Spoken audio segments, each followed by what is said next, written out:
my channel where I interview famous coaches and athletes. Today I have a pleasure talking to my coach Mariya Trubach. She has been my coach for more than 6 years. Masha is the 2014 Youth Olympic all-around silver medalist and 2-time junior national champion. Hi Masha, thank you for meeting with me today. You look very beautiful. Thank you. Masha is my very first coach and the love of Farji started with her. How did your love of Farji start? I think the first time when I came to the gym, I started to like it right away because I've been asking my mom for 2 weeks to bring me to gymnastics and she was refusing it because I did a lot of different sports before and that was the last choice and she said, okay, it's enough. This is the last sport where we're bringing you and you cannot quit. And I said, yeah, sure. Which is your most memorable competition? I think it was the Youth Olympic Games because that was, I believe, my the only one competition where I wasn't nervous. And I guess because I was so ready. And yeah, everything almost went great. The qualification wasn't that good, but the finals went great. And the emotions that you feel there, you can't describe it. Did you get nervous before going out to compete?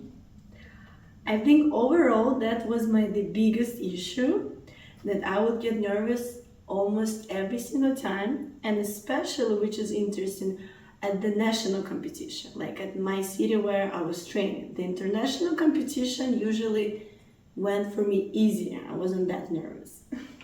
Did you have any ritual before the competitions? Yes, I did.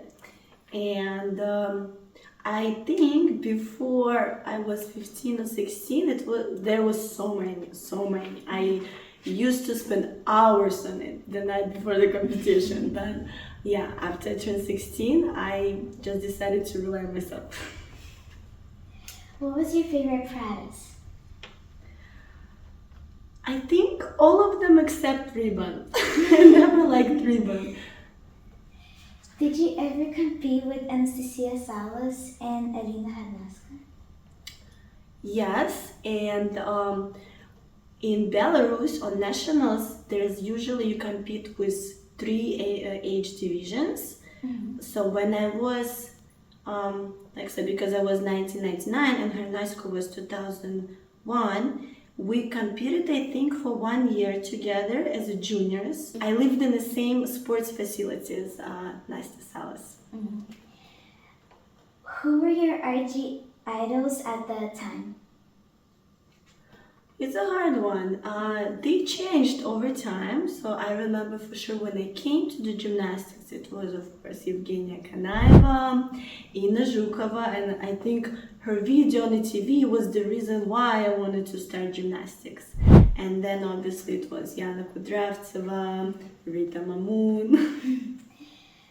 Were your coaches strict? Did they yell at you? Yes.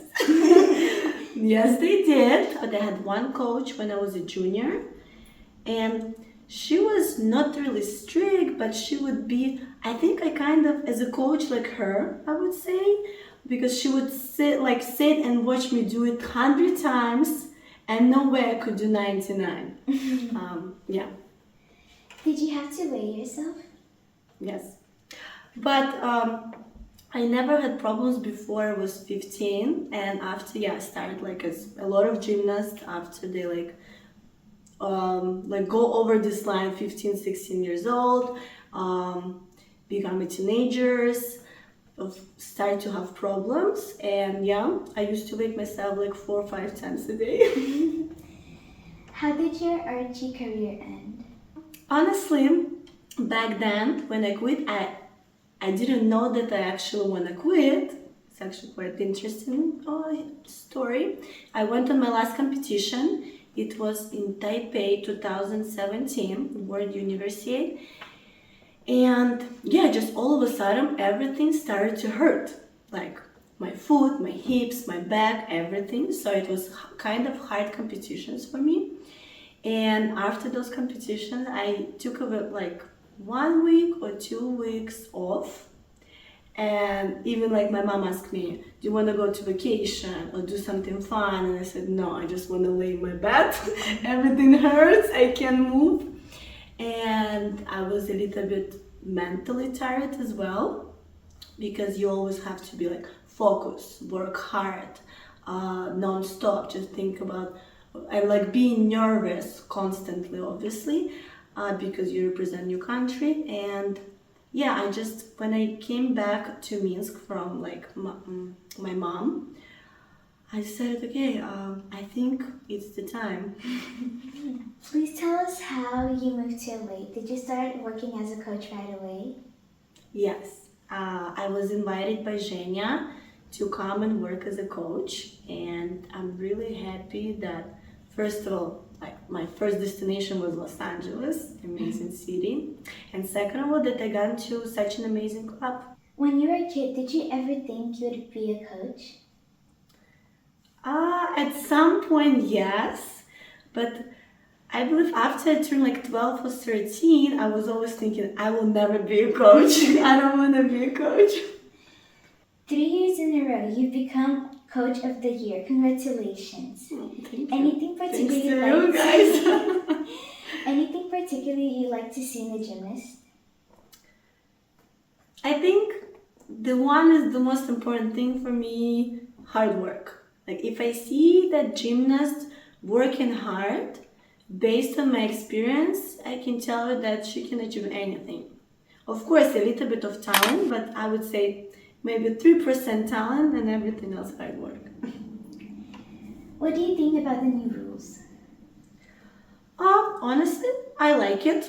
I like it because it's more about, like, first of all, it makes coaches to be more creative, and because now you have more time to dance, right? And especially in even our levels, we're not talking about FIG. Like when I make routines, I'm like, okay, I have so much time to put a lot of cool things, a lot of like dancey stuff, like poses. That's the best thing about these rules, I would say. And plus, because they removed some criteria for AD, which just didn't look really aesthetic, you know, I like it as well.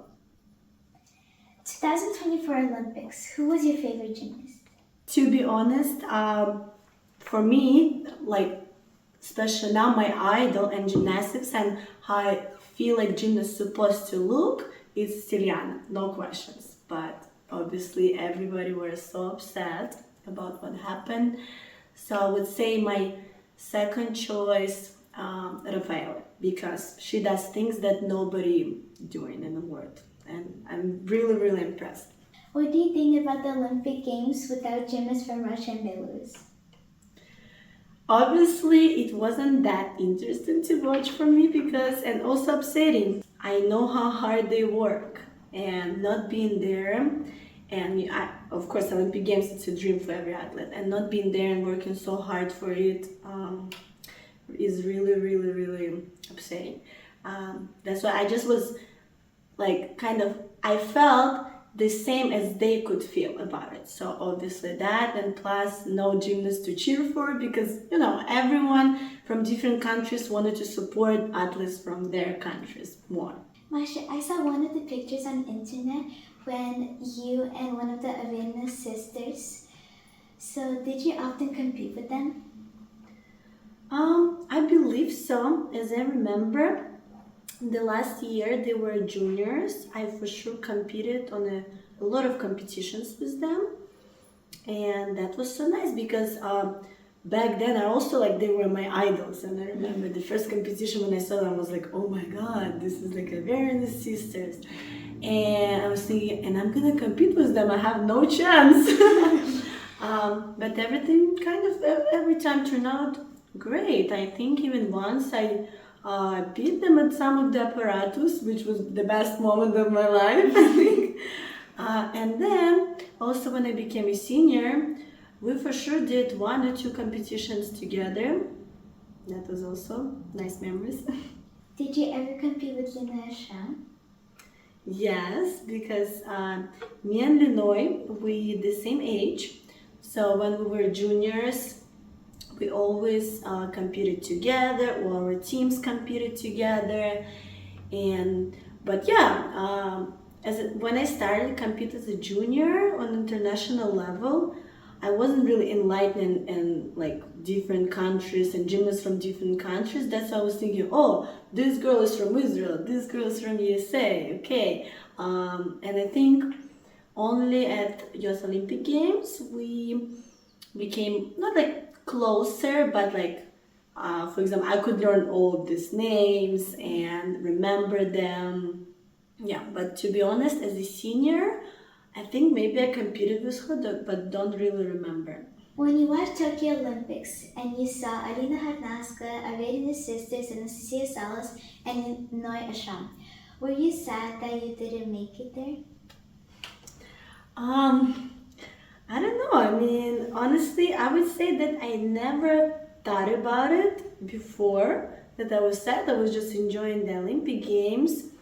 Maybe the first year when I quit gymnastics, I was sad that I saw all these gymnasts go to like amazing competition, get a lot of experience, and I could stay for a little bit more and maybe experience the same thing. But again, there's always not like there's not such 100% like you can't be 100% sure that you will go there, or by the time Olympics will happen there's not going to be better gymnasts than you or more hardworking gymnasts than you who can qualify. That's why, I'm pretty happy with my life now. That's why if I think about it right now, I would say no, I wasn't set for sure. But maybe like 5-6 years ago, I could say, yeah, I would want to go there. Do you like being a coach? Of course I do. Otherwise, I think I wouldn't be a coach right now. But again, it's very time and energy consuming job, obviously. But seeing results and seeing happy kids and their parents, that's the best reward and the best feeling that you can feel. And especially when you see the progress that you help them to achieve, that's the feeling that I really like about it. So yeah, it's what. Do you like coaching more older kids or little kids? Interesting question. Because when I took my first group here, where you were as well, it was very hard because a lot of kids. You need to try to keep their attention the whole class. Try to teach them new things, and they're just like 5-6 years old. That was definitely hard. And when these kids growing up, every year it's easier and easier and easier because they at least have a sense what is like gymnastics. So, but recently I took new group with little kids because I still have this group obviously that I had for I think 6 years, 5 years.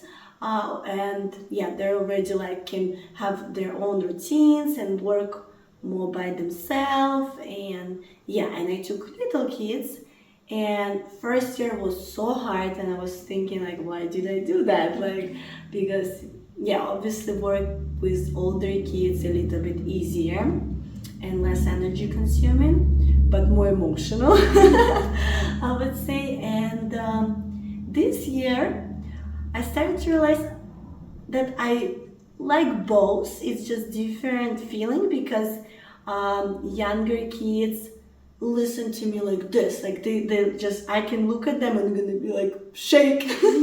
And older kids already, because they grow and they have more like friendly relationship, and sometimes it can get very emotional because they feel too close to me. And little kids like kind of not like that they respect me for sure. No, I would say afraid. It's still not the right word, but yeah. When your gymnasts compete, do you feel nervous, scared, happy? I feel really, really stressful and nervous, definitely. And this is really funny that most of the time when my gymnasts compete, I feel even more nervous than I used to feel when I was gymnast myself. And of course, not for younger kids, not who like 6-7 years old, because they really have nothing in their routine yet, not hard stuff, it's slow, and even if they don't do good, it's okay, you know. But my older ones, oh my god, yeah, give me so much stress. And another thing that, like, for example, at smaller competition, maybe now I'm not that nervous because I can feel if they're gonna do it or not. But on a bigger competitions, well, I think that I even more nervous than them, which is not good because I'm always scared to give them my stress. That's why I pretend that I'm not nervous, but I am. What is your biggest goal as a coach?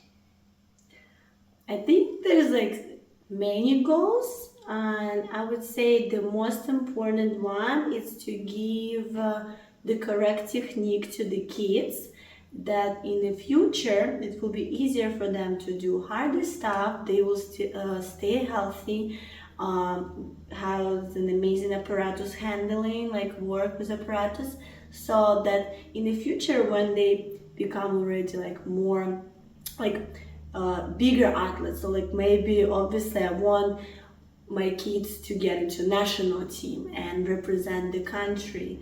And for that, I believe you need to give them the correct technique and path and put them on this path. So in the future, it will be easier for them and they will stay in this sport as long as possible and as long as they want and like it. Yeah, so another goal would say, I want them to feel the love for gymnastics as long as possible, because that's the most important thing, I would say, and that's when kids work because they want and not because I want or their parents want. Do you think you're gonna work as a coach your whole life?